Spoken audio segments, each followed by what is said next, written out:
ओम श्री परमात्मे नमः। मैं प्रोफेसर हरिहृदय अवस्थी अपने परम पूज्य गुरु जी प्रोफेसर पंडित भगवत शरण शुक्ल वेदमूर्ति तपोनिष्ठ गीता उपनिषद पुराण और वेदों के मर्मज्ञ के साथ में आप सभी का Awasthi Ayurveda anatomy yoga and spirituality channel पर हार्दिक स्वागत करता हूं। हम लोग गीता के 14वें अध्याय में हैं और गुरु जी 14वें और 15वें श्लोक की आज व्याख्या करेंगे। तो हम लोग चलते हैं गुरु जी की ओर। नमोऽस्त्वनन्ताय सहस्रमूर्तये सहस्रपादाक्षिशिरोरुबाहवे सहस्रनाम्ने पुरुषाय शाश्वते सहस्रकोटियुगधारिणे नमः। कृष्णाय वासुदेवाय हरये परमात्मने प्रणतक्लेशनाशाय गोविन्दाय नमो नमः। इस चरण से संबद्ध सभी विद्वद्गण, सभी छात्रगण एवं सज्जन वृंद तथा इस चैनल के संस्थापक आचार्य हरिहृदय अवस्थी जी, आप सबका इस गीता ज्ञान यज्ञ में स्वागत है। 14वें अध्याय पर चर्चा चल रही है, जिसमें पूर्व में बताया गया कि ये जो सत्व गुण, रजोगुण, तमोगुण ये जो होते हैं, इनके आने से हमें प्रभाव क्या शरीर में पड़ता है, इसके विषय में कल चर्चा हुई कि जिस समय सत्व गुण का अतिरेक माने सत्व गुण की अभिवृद्धि जिस प्राणी में होती है, तो सर्वप्रथम उसके अंतःकरण में प्रकाश और अर्थात चेतनता और विवेक शक्ति ये उत्पन्न होते हैं। इसी तरह जिसका रजोगुण बढ़ता है, उसमें लोभ की प्रवृत्ति बनती है और स्वार्थ बुद्धि से कर्म उसके होते हैं, विषयों की भोग की लालसा बढ़ती है। इसी तरह से तमोगुण की वृद्धि होने पर व्यक्ति के अंदर अंतःकरण इंद्रियों में अप्रकाश होता है, कर्तव्य कर्मों में अप्रवृत्ति होती है, व्यर्थ की चेष्टा होती है और अनेक प्रकार की निद्रा, मोह आदि वृत्तियाँ उत्पन्न होती हैं। इस पर कल चर्चा हुई थी। आज विचार ये होना है कि अगर कोई सात्विक वृत्ति है, कोई व्यक्ति है और उसके अंतःकरण में, इंद्रियों में ज्ञान का प्रकाश हो गया और ज्ञान पूरा फैल गया और पूरा सात्विक गुण से संबद्ध जितने भी स्थितियां उसको समय प्राप्त है और संयोग से उसी समय उसकी आयु पूरी हो जाए, उसका प्राणांत हो जाए, तो उसकी गति कैसे होगी, क्या उसका स्वरूप बनेगा, क्या गति उसकी होगी, क्या उसका प्रतिफल उसको मिलेगा। इसका बड़ा सुंदर विवेचन भगवान श्री कृष्ण ने कहा है। यदा सत्वे प्रवृद्धेतु प्रलयम याति देहवृत् तदोत्तमविदाम लोकान नवलान प्रतिपद्यते। जिस समय व्यक्ति का सत्व गुण अभिवृद्धि को प्राप्त है, इस कथन से ये प्राप्त हो रहा है कि सत्व गुण, रजोगुण और तमोगुण की दो प्रकार की अवस्थाएं होती हैं। एक अवस्था वो है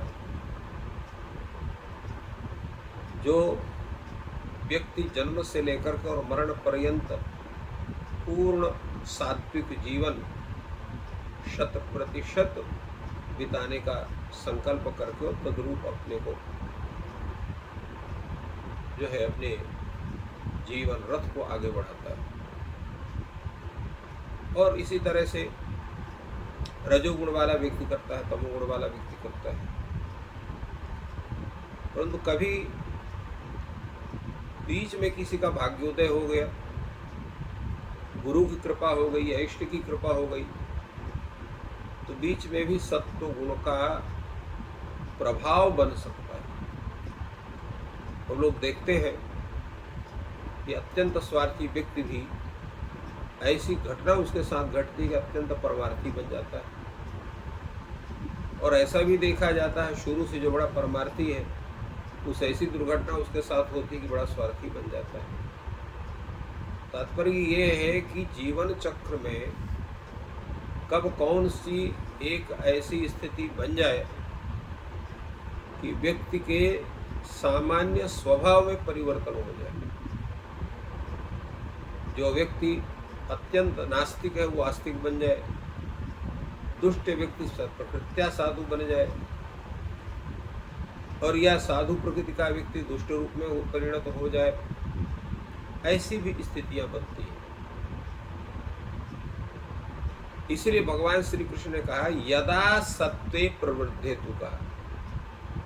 तो सत्व का प्रवृत्त दो स्वरूप में होगा। एक उसका जो है भगवान की उसको प्रकृपा है, जन्म से उसका सत्व प्रवृत्त है, और वो सात्विकता उसकी जो है बाल्यकाल में, पौगंड काल में, युवावस्था में, और जो है वृद्धावस्था में भी वो सात्विकता उसकी बनी हुई है।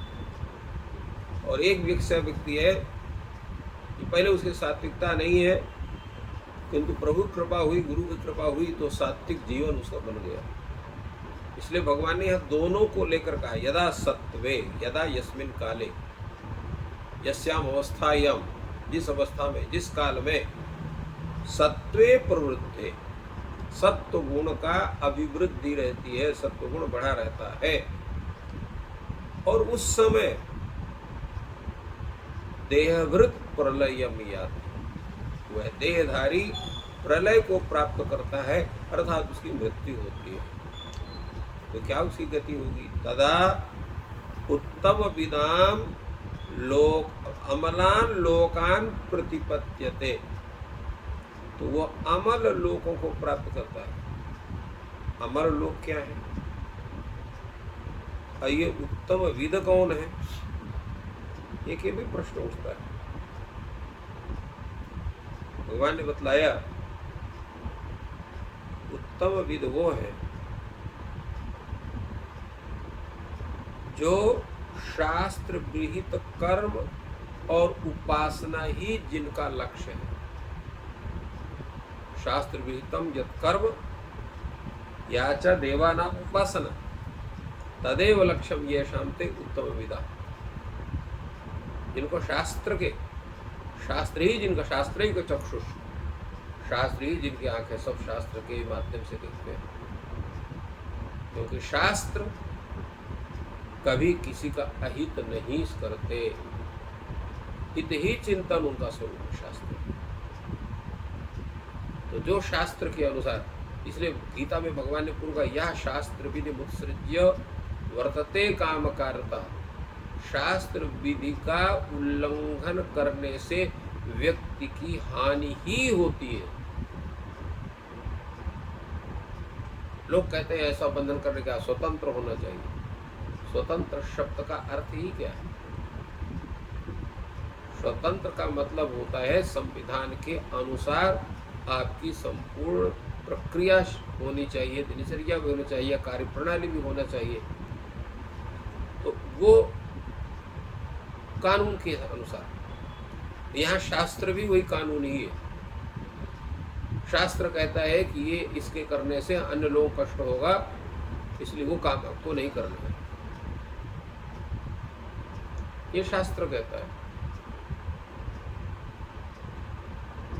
परोपकार पुण्याय पापाय परिपीडनम, ये शास्त्र का वचन है। तो परोपकार की जो सद्भावना होगी तो सत्व गुण का स्वरूप होगा, और पर पीड़न होगा तो वहाँ पर रजोगुण और तमो गुण का प्रभाव होगा।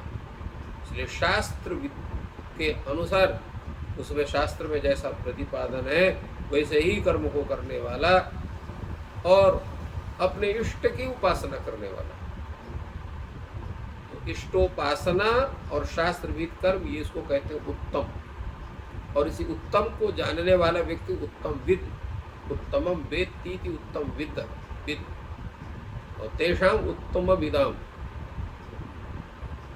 जो इन शास्त्रों के अनुसार कर्म करने वाले उसको जानते हैं, तद्रूप में अपने कर्म भी करने वाले हैं, वे अमलान लोकान प्रतिपद्यते, वो उत्तम लोगों को, अमल माने अत्यंत सात्विक लोग, मल शब्द से यहाँ पर असात्विक स्वरूप उसका गृहीत होगा। तो सत्वगुण से युक्त व्यक्ति जो है वो सत्वगुण से युक्त जो लोक हैं उन लोगों को प्राप्त करते हैं, और उन लोगों को प्राप्त करके तो सत्व क्या यहाँ पर जैसे फूल लोग, भुवा लोग, स्वर लोग, महत लोग, जन लोग, तपो लोग, ये जितने लोग हैं ये सब उत्तम लोग हैं, उन लोगों को प्राप्त करते हैं।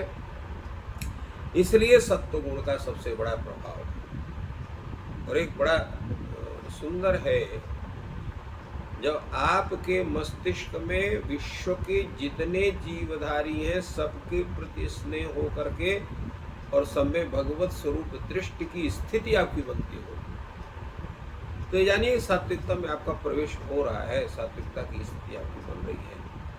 इसके विषय में गीता में भी विचार हुआ था, जिस पर कल चर्चा हुई थी। तो ये भगवान बताते हैं कि सत्वगुण की प्रवृत्ति में व्यक्ति का प्राणांत होने पर उसकी गति कैसी होती है, इसका स्वरूप बतलाया गया। और इसी तरह से भगवान बताते हैं कि रजस, अगर रजोगुण की अभिवृद्धि के समय अगर प्राण आपके छूटेंगे तो कौन सी गति आपकी होनी चाहिए। इसी प्रकार तमोगुण के प्रवृत्ति के समय अगर आपके प्राण छूटते हैं, अर्थात आपका प्राणांत होता है, तो उसमें आपकी गति कैसी होगी, क्योंकि वह सात्विक के विषय में बतलाया गया। भगवान कहते हैं रजसी प्रलयम गत्वा कर्म संगिषु जायते तथा प्रलीनस्तमसु मूढ़ योनिषु जायते। जो व्यक्ति रजोगुण की जब उसकी अभिवृद्धि होगी तो रजोगुण के प्रभाव से उसका मस्तिष्क पूर्ण रूप से वो उससे युक्त होगा, क्योंकि उस समय लोभ का अतिशय प्राबल्य रहेगा आपके मस्तिष्क में, इंद्रियों में, बुद्धि में, सर्वत्र। और कर्म करने की लिप्सा आपकी अत्यंत बढ़ी रहेगी, स्वार्थ बुद्धि से कर्म करने की स्थिति बनती है, और जितने भी वस्तु है, विषय भोग हैं, उनकी लालसा निरंतर बढ़ी रहती है। तो ऐसे में आप क्या हो गए, आपका भगवान कहते हैं रजसी प्रलयम गत्वा कर्म संगिषु जायते, उसका कर्म में संग होगा। कर्म संग होने का मतलब क्या हुआ कि जब लोभ की प्रवृत्ति, राजसी भाव आपका रहेगा, उस समय आपका स्थूल शरीर से मन है, इंद्रिय है, प्राण है, जीवात्मा का जो संबंध विच्छोद हो जाता है तो और मृत्यु होती है। तो उस समय कर्म के फलों के अनुसार आपके कर्म संगी, अर्थात कर्मों में आपके फल में आसक्ति होगी। तो जितने कर्म हैं आपके सकाम कर्म होंगे। कर्म संगी शुजायत अर्थात कर्म में आसक्ति बढ़ती है। कर्म में आसक्ति होने के कारण आपको तत्त योनि में भी जाना पड़ सकता है और मनुष्य योनि भी प्राप्त हो सकती है। तो मनुष्य योनि जब आपको प्राप्त होगी और उस समय जो है आप करेंगे तो फिर आपको बारंबार जन्म लेने की स्थिति बनेगी। इससे भगवान ये सिद्ध करते हैं कि सत्व गुण की अभिवृद्धि रहने पर उत्तम लोक की प्राप्ति का तात्पर्य खाली स्वर्गादि लोक ही नहीं है, स्वर्गादि लोक भी प्राप्त हो सकते हैं। साथ साथ में अगर अत्युत्तम स्थिति आपकी है तो आपको मोक्ष भी प्राप्त हो सकता है। इसलिए भगवान ने कहा कि जो है इसमें कर्म संगिषु जायते, इस व्यक्ति को मनुष्य योनि प्राप्त होने के अधिक स्थिति इसलिए है कि कर्म के प्रभाव का सकाम कर्म है, सकाम का प्रभाव केवल भोग होता है, तो तद्भोग के रूप में मनुष्य आदि शरीर आपको प्राप्त हो सकते हैं। और जब तमोगुण की अभिवृद्धि होती है तो तमोगुण की अभिवृद्धि होने पर जो व्यक्ति उस समय उसका प्राणांत तो होता है, तो तमोगुण के कारण, उसके प्रभाव के कारण, दुर्मति के कारण, दुष्कर्म के कारण उस व्यक्ति का जो है तिर्यक योनि में जन्म होता है। तिर्यक योनि कौन है? तो कीट योनि, पतंग योनि, पशु योनि, पक्षी योनि, वृक्ष योनि, लता योनि, ये जो तामसी योनियां हैं उसमें उसको जन्म लेना पड़ता है, धारण करना पड़ता है। बड़ा मुश्किल है कि व्यक्ति को तामस से उसको राजस या सात्विक बनाना। कैसे लोग बनते हैं, कैसे क्या होता है, किसका किस रूप में उनको प्रयास किया जाए, ये भी बड़ा मुश्किल है। कभी कभी ऐसा भी देखा जाता है, कितना भी प्रयास करिए, व्यक्ति का वह स्वभाव जो बन गया है उसको हटाना बड़ा मुश्किल है। और यही नहीं, आज तो ये देखा जाता है कि पूरा का पूरा समुदाय को लोग भ्रमित कर रहे हैं।